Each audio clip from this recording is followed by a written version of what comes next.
goes beyond what the mainstream network lays out for you. Because Sonia Barrett, she's got this book called The Holographic Canvas, and she does a program about it's called Sovereign Mind Radio. Our brains, our minds, our spirits are ours. They don't belong to CNN or Fox or anything like that, but Fox and CNN, they want you to think that way. They want to tell you what to think. Sonia's going to tell you a whole rainbow, dare I say, a plethora of reasons why you shouldn't believe them and why you should make a daily practice of thinking for yourself, because that's the biggest thing that the powers that be fear. If the American people began to think, they would be up to their eyeballs in fecal matter. You can substitute whatever word you want for that.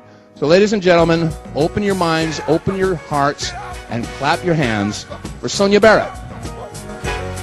Wake up, come on, wake up everybody, teach a new way, maybe then they'll listen what you have to say. Wake up everybody, no more sleeping in bed, no more back to thinking, time for thinking ahead.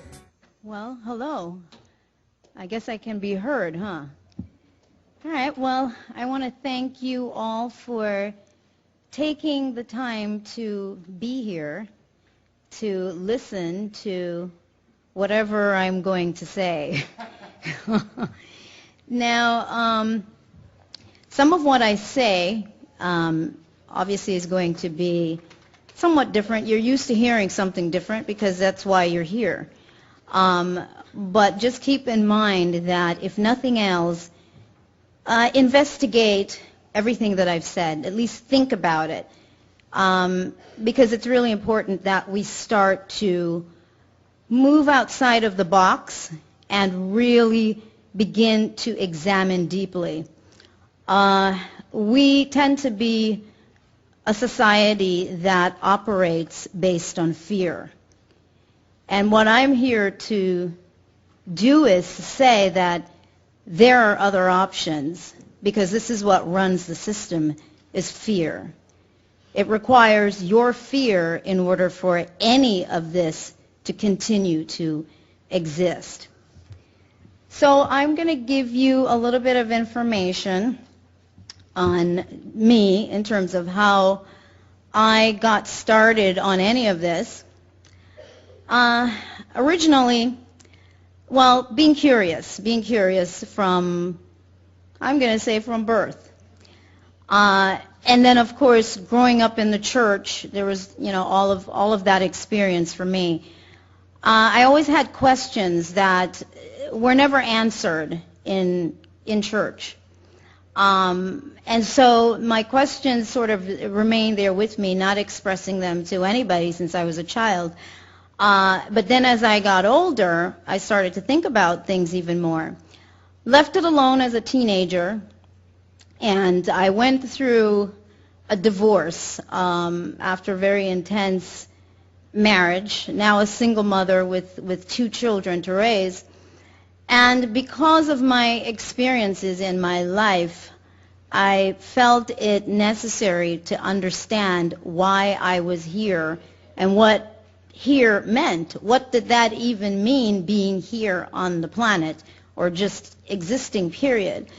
I decided that since there's got to be a way to figure this out, to understand more about this.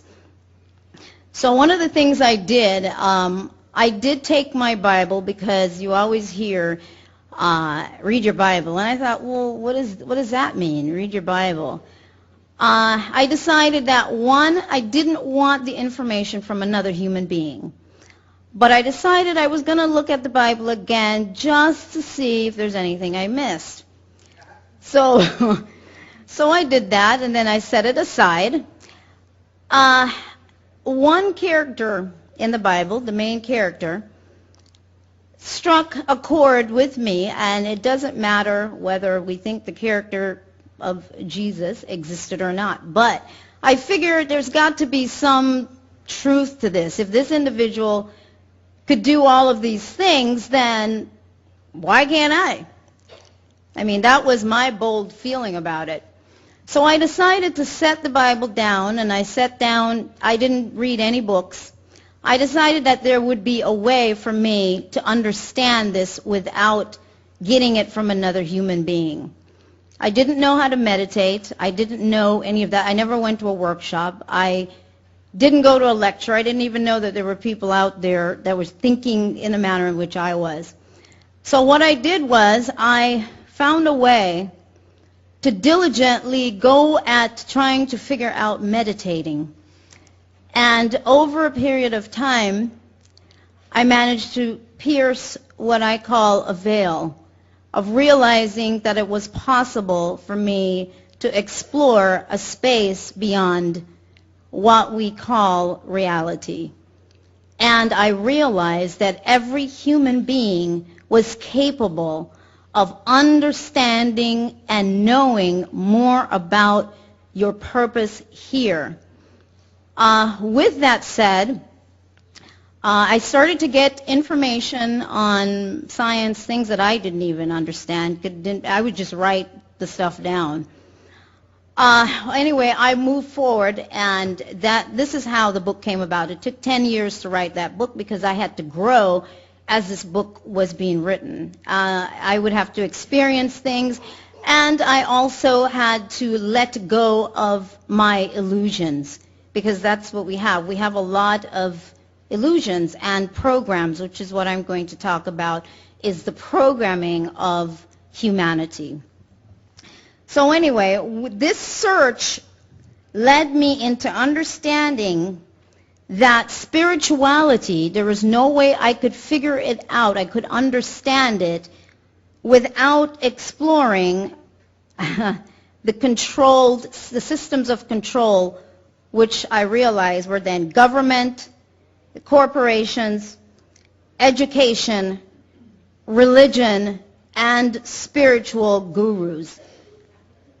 I realized that this is where all of the programming was coming from, and why you as a human being were never really going to get to the ultimate core and truth of who you are and why you're here. And what I began to understand, that we are made up of data. We are made up of information. Every single thing is information, patterns, frequency patterns. It's all science. I'm not a physicist. I never took a physics class. But when I pierced that veil, I was able to understand science in a manner in which I would never have before, where everything just opened up to me. So all I'm saying to you is that everybody in here has that capability. Every single human being. Why do you have that capability? Because everything in creation is made up of the same substance. It's all energy. There is no way that you cannot know. What it is that you don't remember that you know. So what I'm saying to you is that all of the fear, everything that you deal with it because you don't remember who you are and the fact that you know this. And the systems in place, they work at ensuring that you don't wake up to that truth. Because see, when you wake up to it, the game ends. The game ends in the manner in which it has been played. And so we're going to talk about a little bit about the game today. One second, got to get a little bit of water.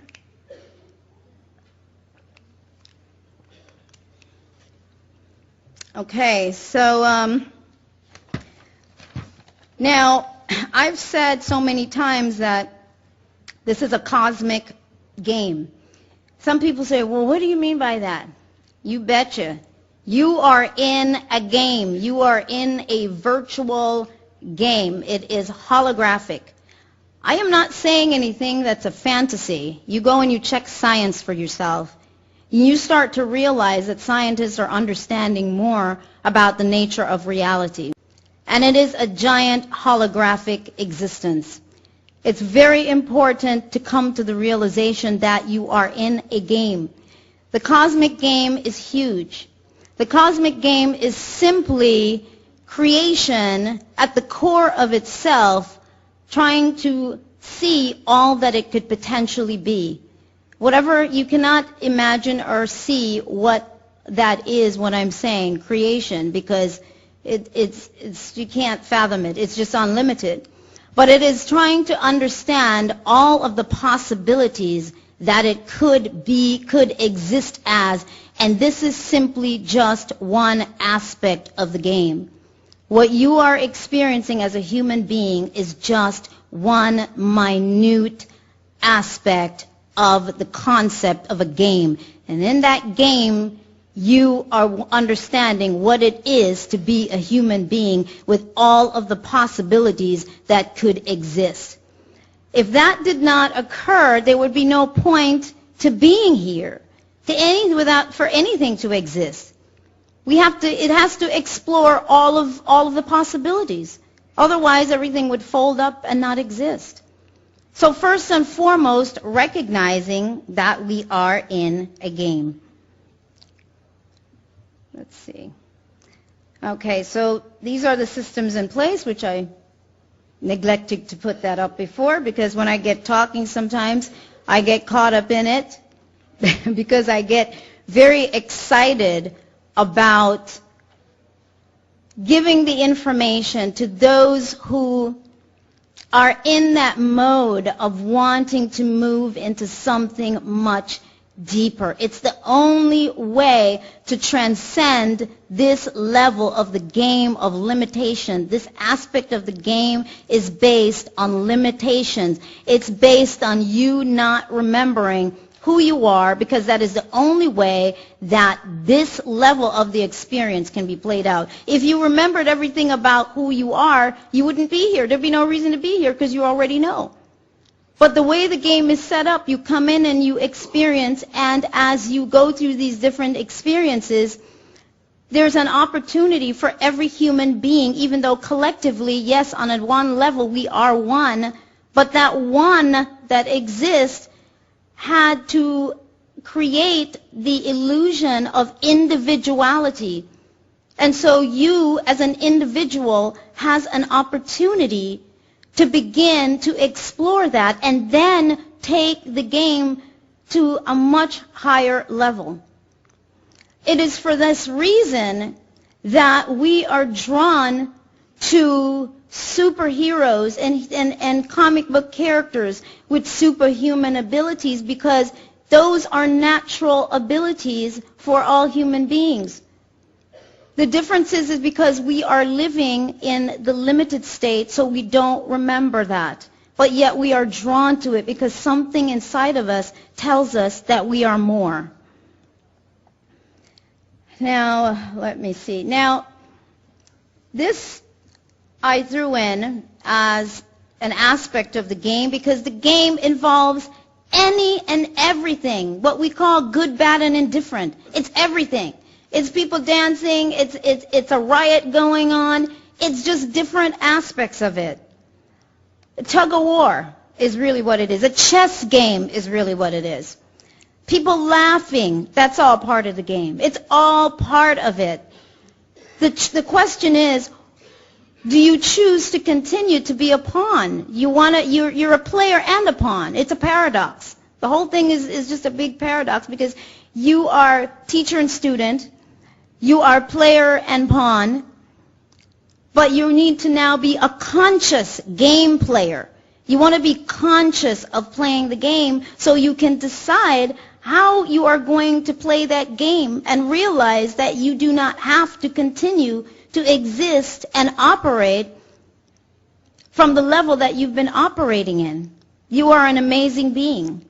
And that's what the system, those we call in power, those which we're going to go into all of that, but those on a certain level of this game that we call the secret societies and some of these mystery schools, these are things that they don't want you to know. They don't want you to understand this because the game is that big.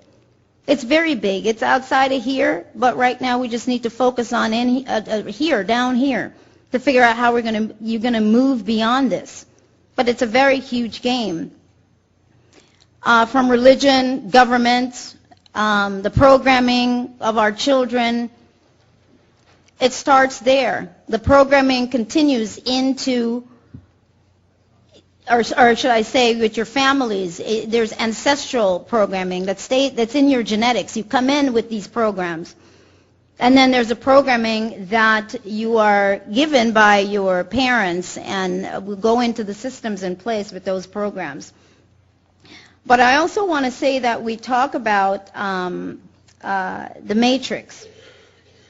And I think I've shifted a slide ahead, but that's okay. The matrix, we always hear about the matrix, and a lot of people get real confused because you've seen the movie The Matrix. And people say, yeah, it's how it is in the matrix. But what is a matrix? A matrix is simply a system. The universe is a matrix. The earth plane is a matrix. I'm going to explain that further. Every country, every state, every city, every town, it's its own unique matrix. And a matrix is simply, it's simply you can consider it a womb, you consider it a center where that particular center operates based on a specific set of principles. And the matrix that we're talking about right now here, it operates on specific principles as to how everything in it will be carried out in terms of the game. So everything is carried out in a particular manner, so it's a system. Just to give you an American Heritage Dictionary definition here, it's a situation or surrounding substance within which something else originates, develops, or is contained. The womb. So if the universe is also a system, the universe itself has a specific set of principles and rules by which it will operate. And everything within the universe, all the planets in the universe, then has to operate based on the principles within the universe. So when we look at the earth plane, what we see is specific environmental laws by which we operate. And your bodies are then designed to operate within the principles of the earth plane, within the environmental laws of the earth plane. So you are designed to operate within it in that manner. Your vehicle, your vessel, you are in your vehicles. You are in your bodies. Now we have to really begin to stretch our minds on this. It's okay. We really need to stretch our minds on this. You are not your body. You are something much greater than your physical body. And I hear people say that, but you don't live that. Your body lives and has been operating on what I call autopilot, which means it just operates. So all you do is operate based on programs. That's why you do everything so routinely. You have to begin to engage that aspect of you that's looking out through your eyes. There is something greater in there that is looking out through your eyes. Go look in the mirror. Try staring at your own eyes in the mirror. It's a little spooky because you're going to feel something looking back at you. That's you. That's hoping that you wake up. And when you wake up to that, guess what? That's when intuition gets sharper. That's when you start to hear and engage that aspect of yourself that's going to tell you where to be because there's going to be an earthquake. It's going to tell you what you need to do, when you need to do it, but you're not listening. You don't listen to that. You let your body run the show. Your body's used to running the show because its job is to keep you alive. Its job, like a ship, is to survive. That's what it knows. That's all it knows is survival. And it hopes that someday it doesn't have to work that hard, that you will wake up and you will start listening to that other part so it can go, whew, okay, I don't have to do that much work any now. Now you're back in the driver's seat. So that's why we get run by fear. And the body is working overtime because your heart's beating fast. You live in the survival mode. We get heart problems. We get all of this stuff going on. And the body's busy trying to balance everything out. So we have become a society, believe it or not, even though we talk about fear, we're addicted to it. We are absolutely addicted to fear, and the system knows that. So it uses the 6 o'clock news and all the commercials and ads for prescription drugs that the only way, I always say when they come on and they give all the side effects, so basically they need to just say, if you're alive, don't take this. Just say, okay, last thing, if you're alive, just don't take it. But then you hear that and people develop problems behind it because now they got the symptoms. They didn't have them before, but now they have symptoms. That's how amazing the mind is. So that's very important for us to start to recognize that because that's how the programming gets initiated. That's how the programming is initiated. All right, so let's see. I want to move a little bit forward here. Okay, the system is very much like a computer which runs on programs, and so does the system within. We are also systems, at least when operating from the lower vibrational aspect of our physical bodies. These bodies are vessels, systems within which we operate here on earth, as I said. Remember, this is what ancient civilizations like Egypt were in search of. It is what you are in search of. But in the meanwhile, a large contributing factor in maintaining the game is programming, genetic and social programming. Okay? So you've been experiencing life through a matrix of programs, one embedded in another. Now, let's see. Let's start with one set of programs here. These are the base programs that everybody comes in with. Accepted human lifespan. Okay, I'm not going to get real crazy here because I really could. And I could really go into all kinds of trippy things. But let me tell you, when I snapped out of it, it was just the most powerful thing, and I have no regrets. But let me tell you, it's not something I just gained overnight. I went through a lot of just trials and tribulations because the illusion by which I was living would fall away, and that can be painful. That's why we don't like change, because it's very painful. But the only way sometimes to move to the next thing is to allow those illusions to fall away. Okay, so accepted human lifespan. There is no expiration date on any human being. There is no expiration date. I know some people are going to go, okay, well, that's crazy stuff. It's all programs. And you can read about that in my book, The Holographic Canvas, but we won't go into that heavily today because that's one of the very things that they don't want you to understand. That's one of the things they're trying to figure out. They're trying to understand that. How can they live longer? Because, see, the great mystery is tied in to your lifespan. That's the great mystery. It's tied into your lifespan as to whether you can continue to be here as a human being and transcend. You've read about it in your Bibles. There is a way. There is a way for all of that. But they don't want you to know that because they want to study that. It's for the elites.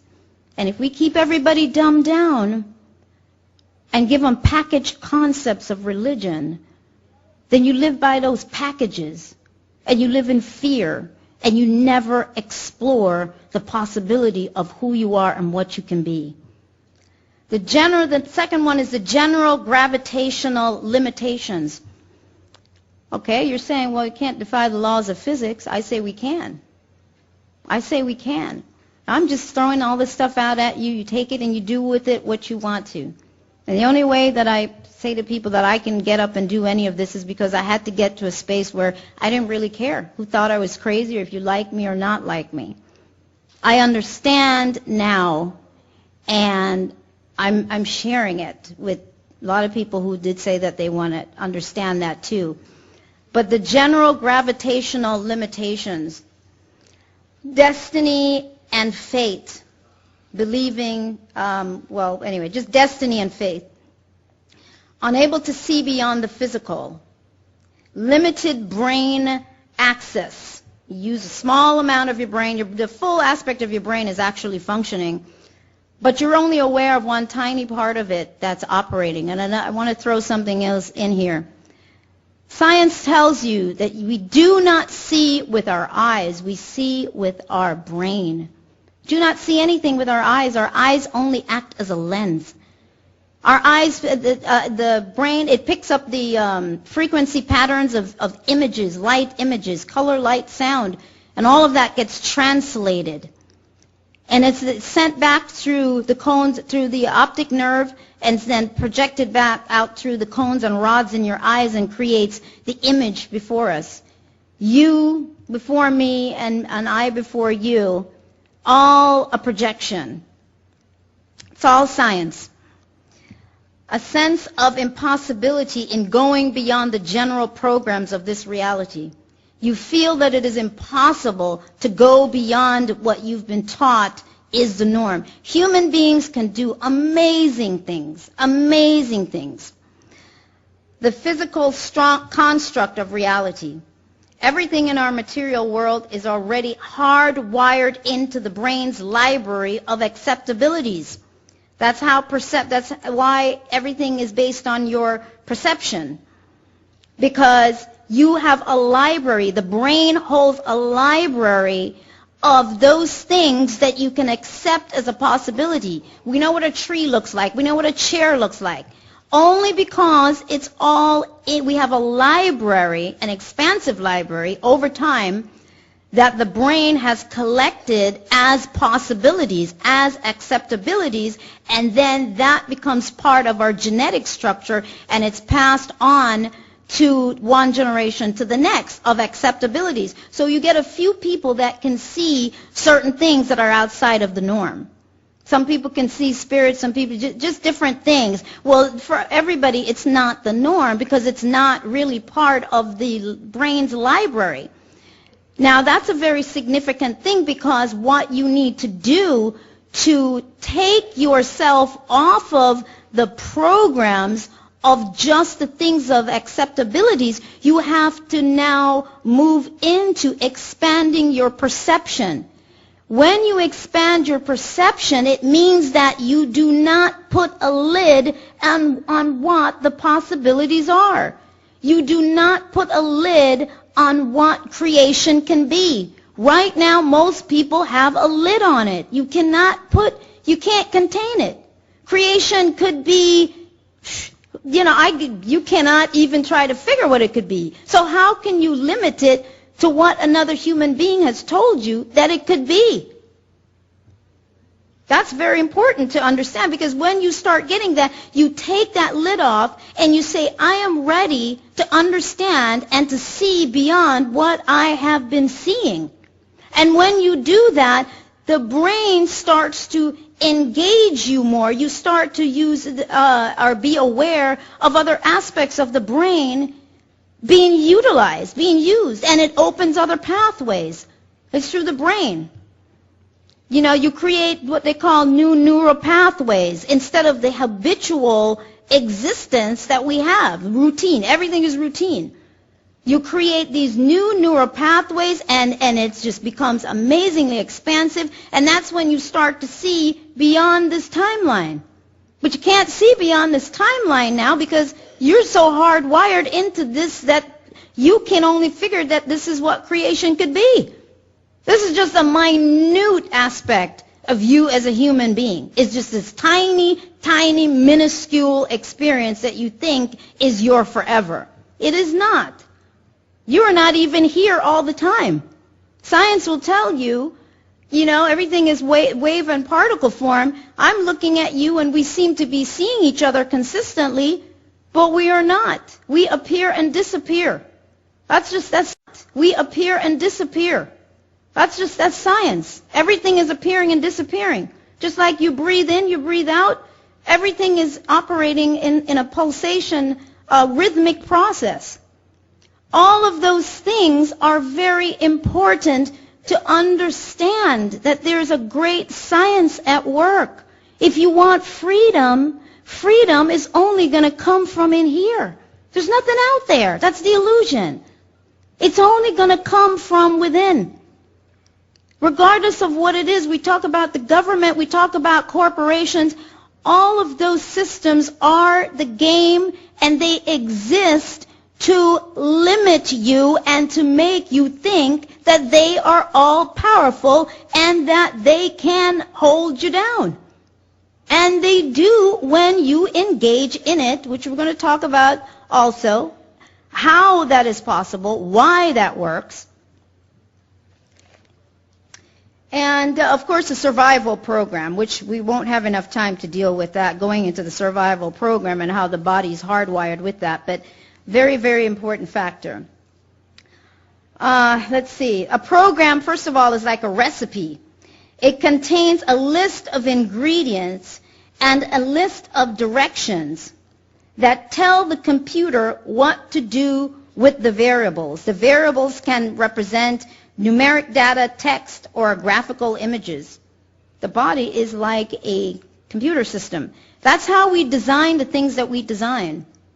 We design everything based on the whole construct or the whole idea of the existence of everything else. It's all technology. We just have to redefine what we understand, how we define technology. When we say technology, we think of just machines and all of that. No, technology is basically energy being taken and constructed into any form possible, seen and unseen. That's really what technology is. So your body is part of all of that. It's all technology. We just have to step outside of this concept of reality because we're stuck there. Okay, as human beings, we have been operating on a series of functions and thought process, the entire collective. Carl Jung coined the term collective unconscious, which is some of the things I talked about with the certain things, programs that are already hardwired into us. Now, I'm going to go to the external programs. Now, the external programs are your parents, what they provide you with, your family, community, religious organizations, educational system, government, corporate systems, the overall society. And what that means is that your parents simply give you more of the program that they had, and we just pass it on. We just pass it on. Your family, the community, they all operate on specific principles. Religious organizations, they hand you a package. See, everything here, family, parents, community, it's all packages of concepts that you're handed. This is the way you're going to operate in society. This is the model of success and failure, because that's how we've lived our lives, based on these measurements of what society has defined as success and failure. And everybody has lived trying to meet these guidelines. Some people kill themselves because they can't meet those guidelines. Who the heck set up these guidelines? As to whether if you drive a Mercedes, you are amazing, it qualifies you as an elite because of the kind of car you drive or the size house you have. It's all crazy. But it's all hardwired into everybody, even though you may say that it's not. We evaluate people. When we meet people, we put them in categories. That's why we want to know, what do you do? That's the first thing people ask, like, what do you do? Who cares? What do you mean? Today? You know? When? I do everything. It depends on how I feel. So, I don't want to be any one thing. I learned that. I started to get that. I'm like, okay, so this is what it is. Oh, well, I'm a lawyer. Okay. Is there anything else? What else? Do you have to be any one thing? And so we teach our children that they're irresponsible when they don't want to just focus on one thing. Now they have a problem. Do they really have a problem? Who says you have to just do one thing? We really need to wrap our minds around this. You can do many things. I told my kids that. You can do, my son says, God, Mom, there's so many things I want to do. It's really hard. I said, well, just pick 2 or 3, get started on that, because they think I'm crazy. They say, Mom, you're not happy unless you're doing 10 things. But it works for me because I've been doing it for a while. And another thing I want to throw in real quickly, the reason why it's important to not get routine and habitual is because it affects you in terms of your aging. You know why? Because your brain starts to say, there's not much else for us to learn. That's what happens. And it affects the chemicals and the hormones that get produced to keep you young and vibrant. That's what happens. It shuts off those chemicals that get produced in the pineal gland, the pituitary gland. It shuts them down because your brain says there's nothing else for us to learn, so it's operating on the programs. Real important. But when you're not operating on the programs and you're acquiring new information, it has to activate the chemicals and the hormones that need to flow through, because it's like, oh, life. We are ready, we're living, we are learning. It's very important that we recognize the importance of acquiring higher levels of knowledge. There is much to be understood, and we do not live long enough to get it, to understand it. That's part of what I'm saying to people. We don't live long enough to understand what we need to understand so we can take it to the next level.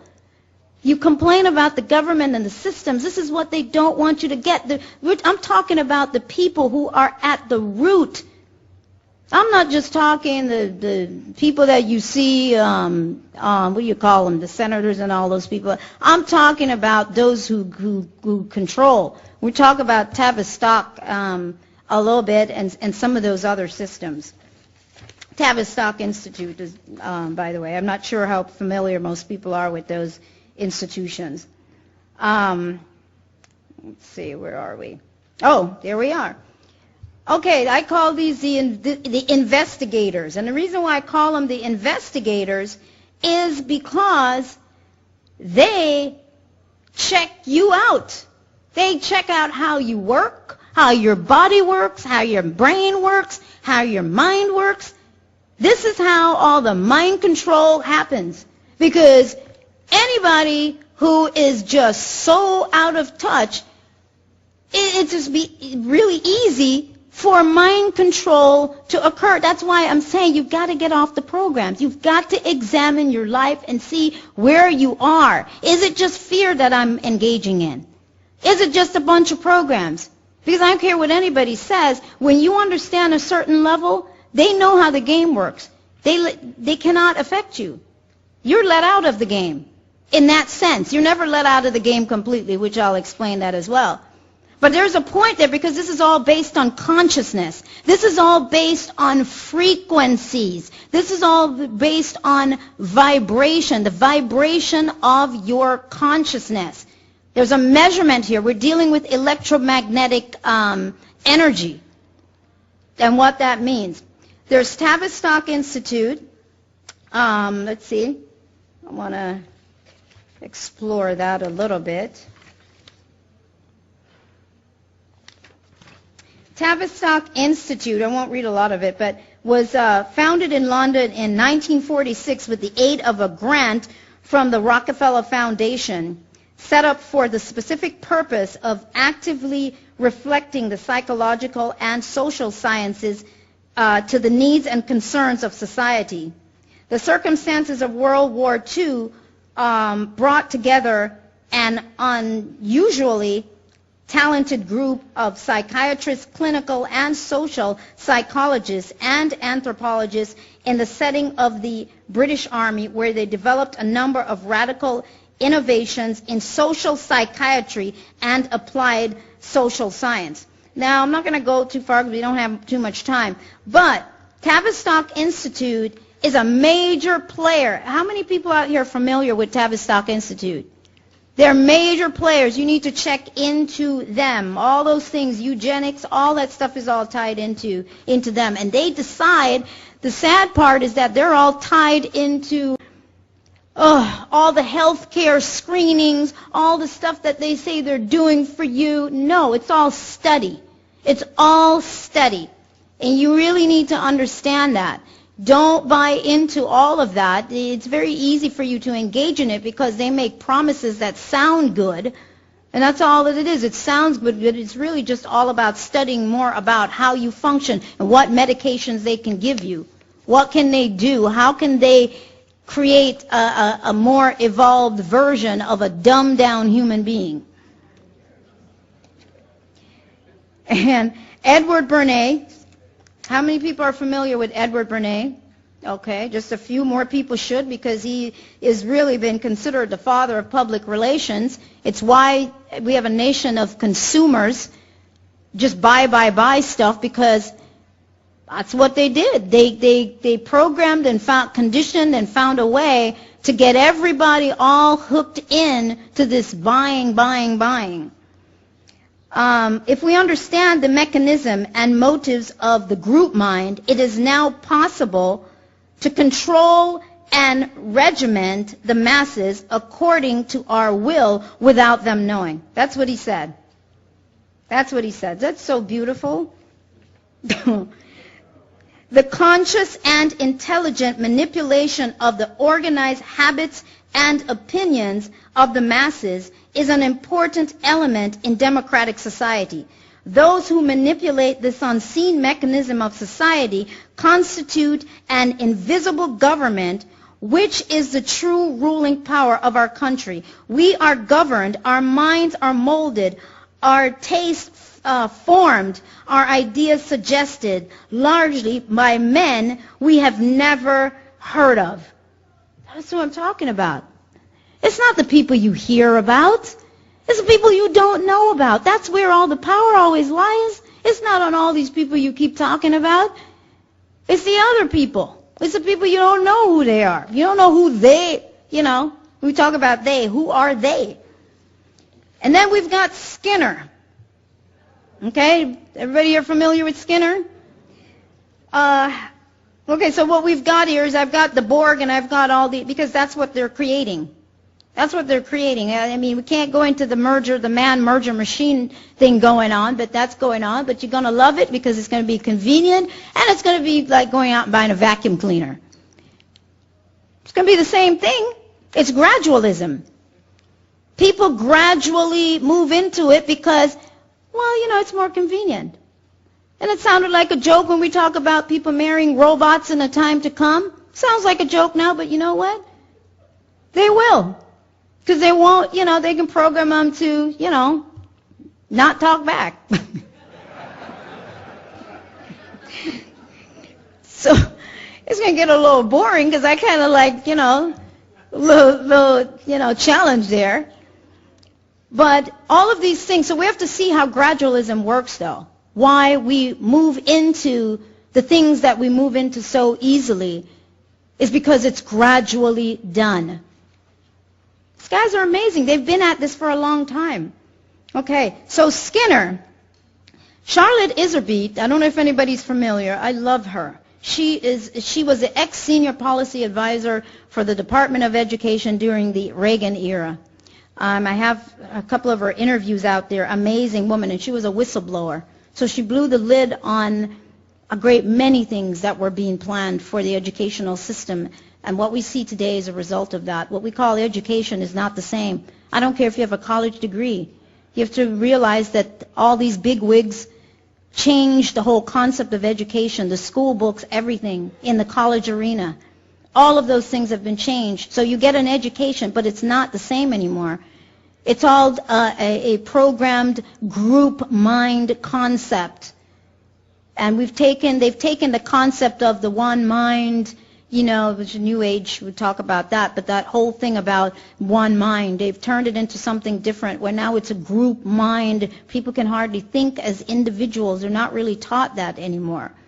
So it's really hard to solve problems when they come up if you don't know how to be an individual.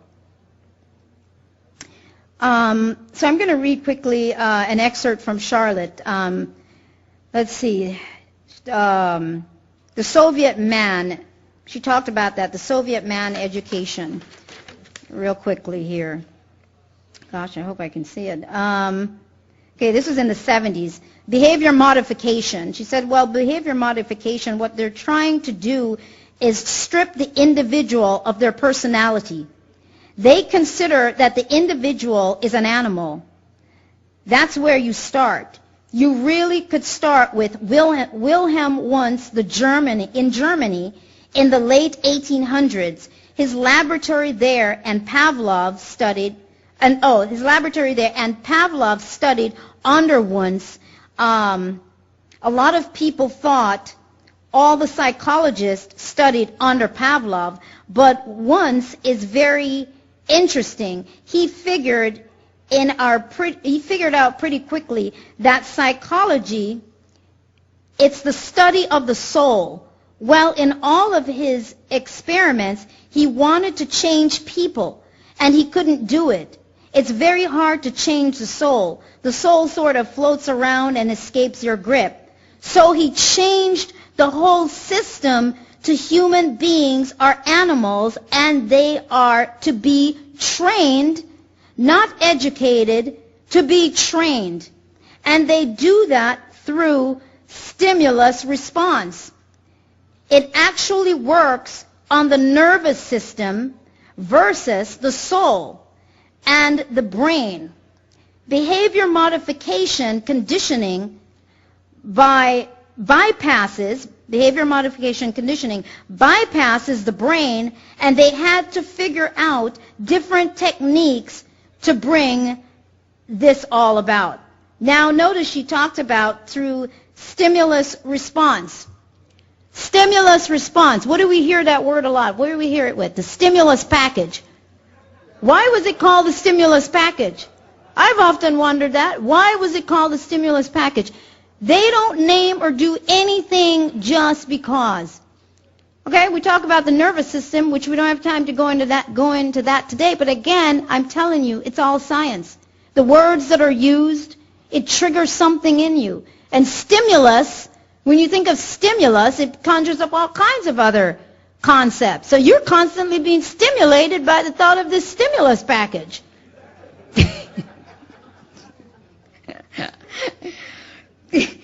Anyway, all right, we could talk about all this stuff all day long. I don't even know how much time I have left, but anyway, the culture code. There's a gentleman named Dr. Clotaire Rapaille. Wonderful man. I interviewed him. He wrote a book called The Culture Code, which if you haven't had a chance to, everybody should read this book. He goes in and he explains, because corporations, government, they've all hired him at many different points. The car dealerships, the car companies, to figure out how to come up with the next car or whatever it is for you based on him studying and getting to the core of human beings for certain things in your mind. That's how they came up with the Cherokee. That's how they came up with the Volkswagen, but we're talking in our time now. They came up with the Cherokee, and the hotels come up with designing a bathroom based on things you don't even know about yourself, based on what your first imprint of independence was. The code was toilet paper. You figure, well, what did that mean? Because toilet paper, that when you first learned how to wipe your butt, that was your first sense of independence. Sounds crazy, huh? But that's what they did. They get right into you, and they figured these things out. And then you go, oh, I really love the Cherokee. You don't know why. This is how amazing it is. You don't know why. You think you like, I always say the color red because you like it. Do you know why you like it? Do you know why you like anything you like? That is my question. That was my question. I'm like, well, who am I? What do I know? When I started to realize that pretty much everything about me was attached to some kind of program, I'm like, well, what? Then I was just blank. So now you go through this whole thing.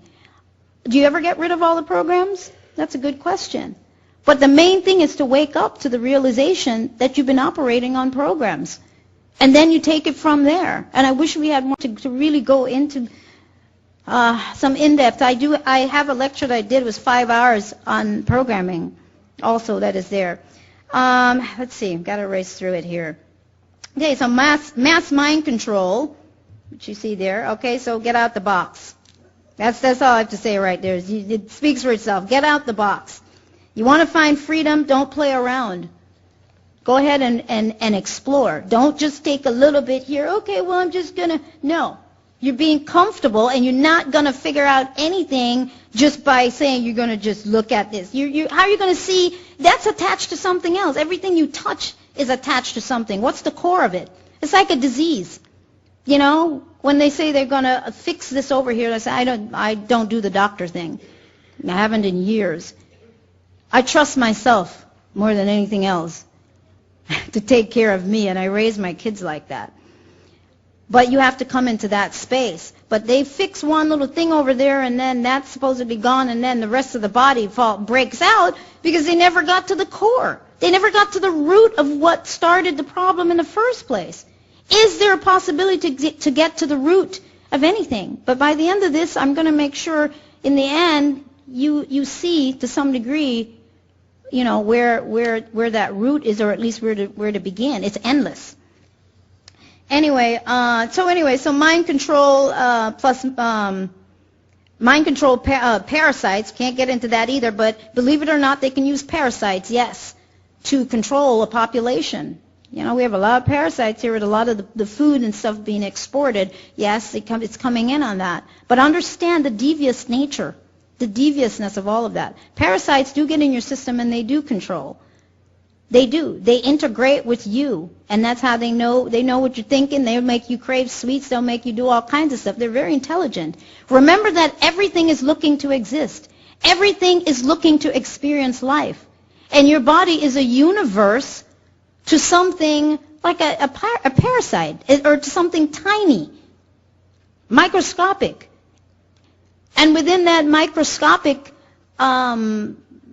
whatever you want to call it, that's its own universe too. So everything is a universe unto itself, but everything is looking to exist. Everything is looking to experience life, and it will experience life in whatever way it needs to experience life. Okay, biowarfare, the targeting of population by understanding the genetic differences. That's another major thing. In June 2000, the U.S. government and corporation Celera Genomics together announced that they had practically completed a map of the typical human genome. That was very important, because if you're going to have to deal with different people, different races, you're going to have to study them. That's why they spend so much money. There's so much funding for studying. And then they just throw you a little something, and you go, oh, that's neat. That's nice that they figured it out. Yeah, we pay them to figure out how to control us. They do. They get you to do that. So, let's see. Okay. And also, let me say, remember also that disease measures a frequency, just like everything else, and can be imposed by sound waves. So in other words, the frequency of a particular disease can be injected on a people by using the appropriate sound waves, the right frequency. And in studying the human genome, it allows for the possibility of affecting people of a certain genetics while others would be completely unharmed.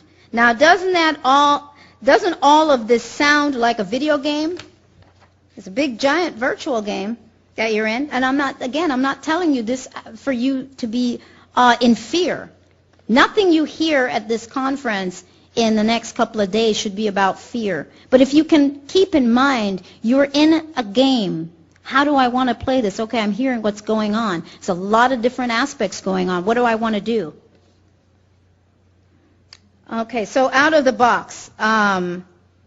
Okay, well, we could talk about the economy, but we don't have time on that. Okay, let's see, the economy as a language of exchange. Okay, so basically the concept, or so-termed economy as language of exchange, is a system of measurement and comparative value. I'm going to explain that. Comparative value, the sourcing of the output of one's life force, whether it be based on the exchange, harnessed, or secured through a product or service. The bottom line is that in the end, it's all about your life force, and someone is either trying to capture it, harness it for free, or charge you for having a life force. Okay? So what is free energy? We hear that thrown around, free energy. Okay, what I'm telling you is free energy is not just what you think. Free energy, the reason why free energy is so suppressed, it means you. It means you, believe it or not. It's the freedom of you to be a co-creator, to remember who you are.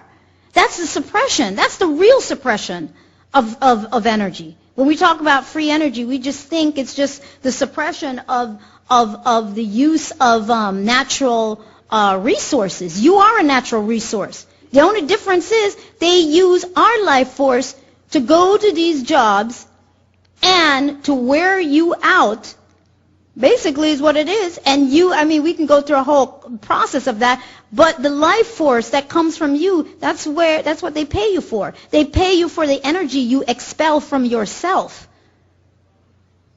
to do this, and you don't get paid enough for what they end up doing to you, because they prepare you for retirement, where you automatically know that you're going to get sick. You automatically, it's a given. You just know. So you spend your whole life preparing for this. How insane is that? You spend most of your life making sure that you have a good retirement package. Hello, wake up. Live. Don't spend your life planning your retirement. You must live. That is what is being done here. And then when it's time to retire, you get ill. You're sick, and then you're still right back in their hands again, because now they're going to give you medication. Because they're practicing. They already tell you, I'm practicing medicine. They're never going to get it right. They already tell you that. So it's not like they don't tell us what they're doing. They tell you, but you just, my mother went, my grandfather went, everybody went, so you just do it. I just don't trust them. I really just truly trust myself. My body knows when something is wrong. So what is free energy? The suppression of gold, I wish we could go into that, but there is more to it than that, because everything measures a frequency, and there's a reason why gold was removed, major scientific reasons on all this. The illusion of money, a digital world moving numbers around, that's what's happening. It's just digits being moved around. There is no such thing as money. It's, creating money from nothing. They want to do it, but they don't want you to do it, because there is a way that we should be able to create from nothing, because there's nothing really there anyway. It's just made up stuff. Symbolic of the free energy concept, however, the self-appointed rulers are the only ones allowed to play. Currency. What does that mean? Current. Streams of energy. That's what currency is. That's why they call it that. It's just a current. It's electromagnetic. It's all energy. They put a quantitative value on what they say $10 is. Now, if you understand science a little bit more, you realize that all these increments measure a particular frequency pattern that is etched into your consciousness as an acceptability of what we have agreed that $10 or $20 is. There is a science to this. This is science, people. That's all it is. It's science. And you buy into it, they're like, okay, that's all I have. Well, is it really? Because I always say, when I put $10 in my wallet, once you close that purse, like Schrodinger's cat, that concept, do you know that it's still $10? Is there anything in there? What's in there? But they get you to believe that this is what it is. Right now, that's all they're doing is moving numbers around. Paper. That's why they can throw around whatever that stimulus package is, because they're just moving numbers. Just numbers, just digits. There's no paper involved. There's a major deception, but they bank on you not getting it. They bank on you not getting it. It's like they won't know. We'll just let them work and pay this money back that we never had.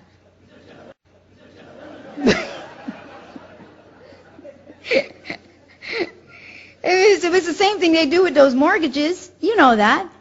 There's nothing. Nobody gives you any mortgage. Just create a checking account, put your name, slap it on there that you don't even know about, and then you start making them money when you start making those payments. There is no money. Anyway, this is an endless game with multiple levels, a game of endless potentials. Now, we won't have time to go into all these other things here. I wanted to go into a little bit about quantum physics, but we kind of talked about it a little bit.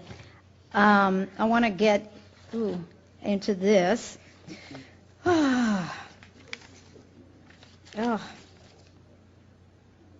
Okay, real quickly.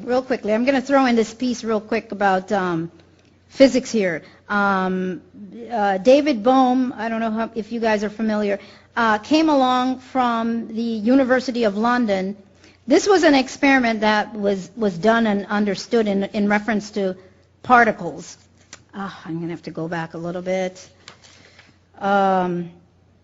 Okay, what they discovered was, 1982, a French physicist named Alan Aspect and his team discovered that under certain circumstances, subatomic particles, such as electrons, are able to instantaneously communicate with each other regardless of the distance separating them. It doesn't matter whether they are 10 feet or 10 billion miles apart. Somehow each particle always seems to know what the other is doing. The problem with this feat is that it violates Einstein's long-held tenet that no communication can travel faster than the speed of light. Okay, we're going to skip all that other stuff. Now, David Bohm came along from the University of London and said that he believed that Aspect's findings imply that objective reality does not exist, that despite its apparent solidity, the universe is at heart a phantom, a gigantic and splendidly detailed hologram. Okay, real quickly. I'm throwing that in because I want you to understand this concept that they talked about with the particles, where no matter how far they were apart, they were basically still one particle. That would be you. That's what I'm saying to you. That would be you. It is the illusion of all of this separateness and madness going on, but it would be you. And with that said, that is why you know everything, but you will only engage in the memory of certain things according to where we are on our journey. We cannot remember it all because the game, there'd be no reason to experience the game. So we're only going to access memory according to how we as the individual are evolving. You do not have to wait for an entire group to evolve yourself. If we had more time, we could talk about that. How you as an individual are really determining what's out there. So you as an individual you need to work on you. Just work on where you are. When you do, you're going to shift everything else around you. And it won't seem like it does right now. You shift everything around you. And I'm not talking just fantasy stuff. I'm talking the real, it's really true. It really, really happens that way. It's all science. It's all science.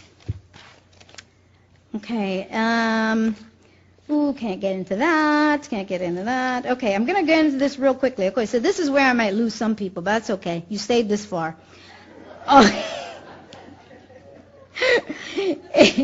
Okay, ancient mystery schools and modern day secret societies. Let's see. Okay, so with that said, this has been the objective of the ancient and modern day mystery schools and secret societies is to re-engage with this deeper aspect of consciousness, which I was not able to completely go into. Through the creation of religion and packaged spiritual concepts and beliefs, people have been redirected away from the natural flow of the engagement of their spirit or inner guidance. Okay, real quickly. I'm going to talk about this real quickly. Ascended Masters. I want to say the New Age movement, yes, it's a huge part of a creation by many of these elite groups. We always say the CIA, but they're involved in everything. So, but there are other groups that are involved. there are what you call the ascended masters, different levels up. They're another leg of the game. Okay? This is not an illusion. Just like we are here, there are other levels of the game. And those that you call they report to these other levels of the game. And then they give out the information, and that's the reason why we keep hearing in the New Age movement, Lord Maitreya is coming, and all these other people are coming to be in control and in charge, and this is what the New World Order and the New Age movement, New Age means New World. They're the same thing, same thing, same thing. New Age meant New World. You had Hitler who was waiting around for that because he was looking into this, studying all of this, all of that. That's what it was about for him. This is just another level of it. It's a more sophisticated version of the New World Order, and it's not unfolding like you thought it would. Again, gradualism. You're not going to know when it really hits you. Because you know why? They hope that you stay distracted with racism, with all the other stuff. They want you to be so distracted that you will never know when they usher you into this new age, new world. This is what is going on. And there's a great science at play here. The Messiah complex, I talk about the Messiah complex because has anybody wondered why we feel that we need to worship something or someone? Has anybody thought about that? Where is that coming from? I don't mean to offend anyone, but if you were amazing and great and the all whatever, would you need to be worshipped? Would you need to be worshipped? And if your parents are human beings, wouldn't you be a human being too? Absolutely. So the vastness of creation, you are as great as the vastness of creation, except for you are creation in a limited capacity so that you can enjoy being this particular experience. And it really is beautiful in spite of the insanity of it all. It's a paradox. I told you that in the very beginning. Okay, so real quickly, I always wonder, all these messiahs, how come there's no women? It's always a man coming. I don't understand that. It's just, you notice that? I haven't heard not one thing about a woman showing up. It's just all men. All men. Okay. Anyway, so that right off the bat tells me there's a problem. I'm like, okay, there's a problem. But anyway, the Freemasons, the Muslims, the Jews, the New Agers, the Christians, which I remember I grew up in the church, everybody's looking for a Messiah. Stop it. Stop. There is no Messiah. Nobody is coming to save you. It's an illusion. You are the only one that can save yourself. And you don't have to save anybody else. There's nobody to be saved. Everybody is here on their own individual plan, their own individual virtual reality show. They're on their own virtual vacation. Let them be. Don't try to save them, because it'll backfire and they will stone you. I'm only up here because I got invited. Otherwise, I would never say a word to you.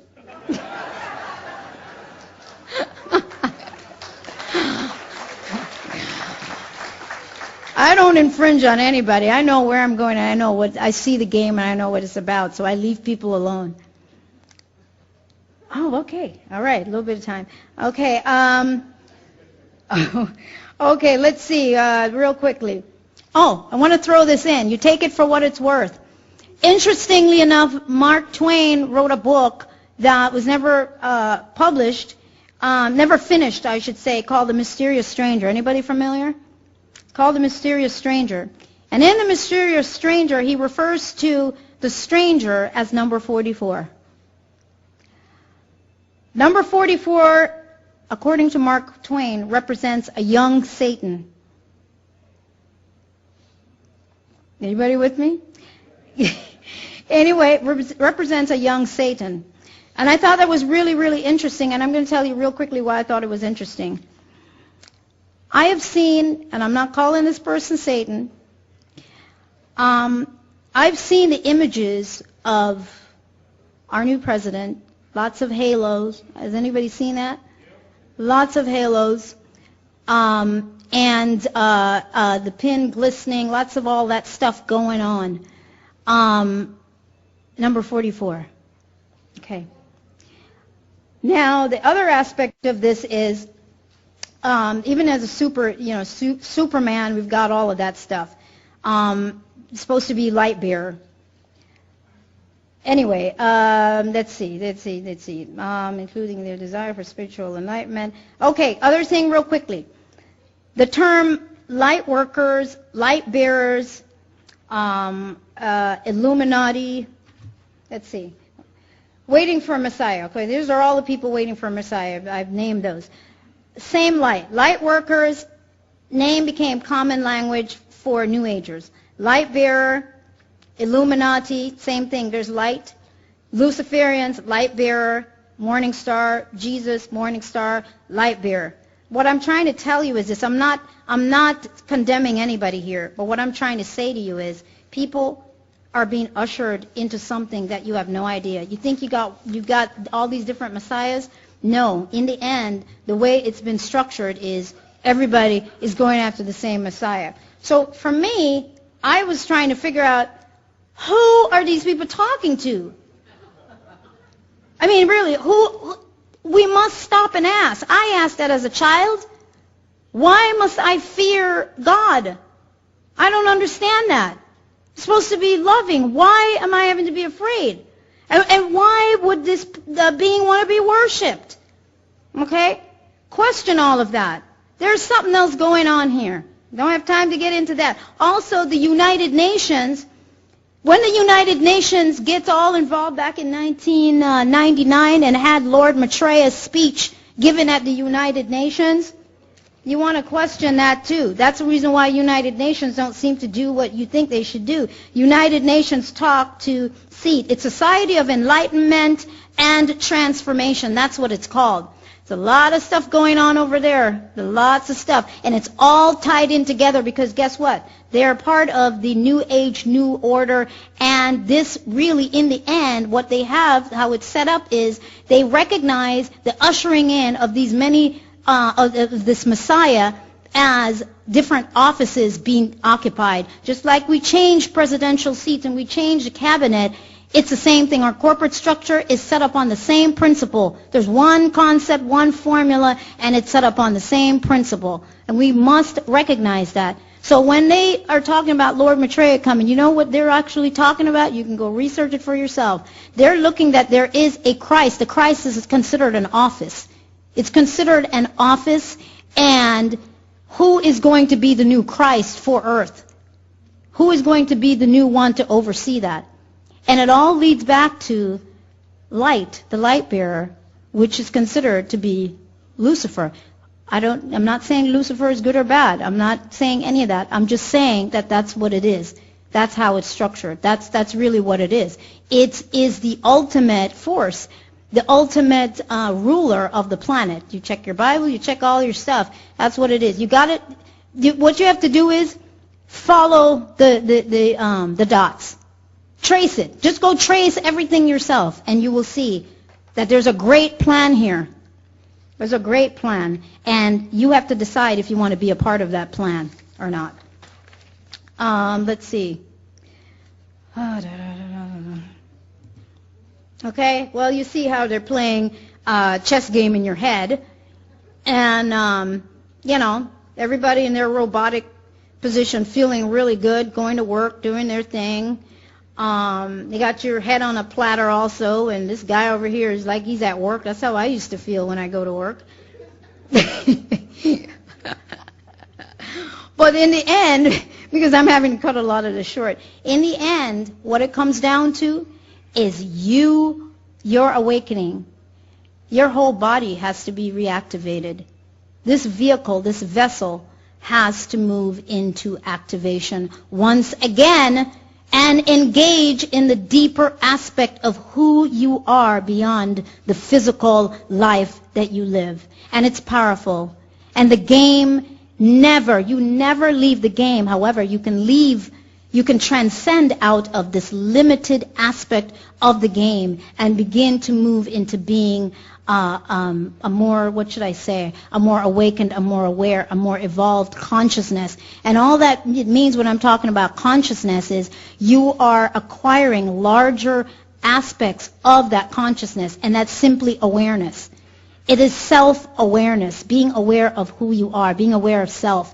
And the larger amounts of this self-awareness, this consciousness that you acquire, the more you shift your vibration. And I wanted to explain, too, I didn't bring any graphs of that, but that's why we operate here in this reality based on the Hertz field or radio waves, because we are down here on this lower level. And what the objective is for us to transcend to higher levels of that spectrum, of that electromagnetic spectrum. So you've got radio waves at the bottom, and then you have visible light. I'm trying to remember off the bat. Visible light or infrared, ultraviolet light, X-ray, gamma ray, and it goes up to 0 point. The 0 point spin, the 0 point energy. 0 point is extremely significant because that is what you are trying to connect with every time. And you're connecting with it always. You just don't remember that you're connecting with it. But it is getting to that space. That's how you create. That's where you create from. You don't create from down here. You don't create. That's why it takes so long for anything to happen when you try to make it happen. You try to desire it because you're trying to make it happen from your limited program body. When you move from that space, you move into a space where you are the core essence of who you really are, beyond being a physical body. And that's where you create from. And it just all falls through time into this timeline, down here, yes, down here. It gradually has to fall through time and then particularize it, becomes a particle or becomes whatever the accepted form needs to be for this environment. But what it is we are transcending beyond this radio field, this radio waves. And with that said, geez, I've never rushed through a presentation like this because I can talk. My kids would tell me, they say, Mom, when we were little, we used to wish you would just beat us because when you start talking, we wish you would stop. It just beat us. Now they can just tell me, they say, yeah, Mom, I got it. But anyway, you are the scroll. I want to leave you with that piece. You are the great mystery. They want you to figure it out. You are the scroll. Everything that you need is contained within you. And you need to remember that. When all this insanity comes up, because there's going to be more of it, recognize the power that exists within you, that you already are. And when you shift, there is nothing that can penetrate the vibration of that consciousness that you will shift to. Absolutely nothing. And they hope that you do not figure it out. But I want you to understand it because they're trying to figure it out. They're trying to understand it. So with that said, I hope that I was able to be as clear as possible in that short period of time. Wake up, everybody! Well, you see, we need wake up, everybody. We need wake up, everybody. No more sleeping in bed. No more backward thinking. Time for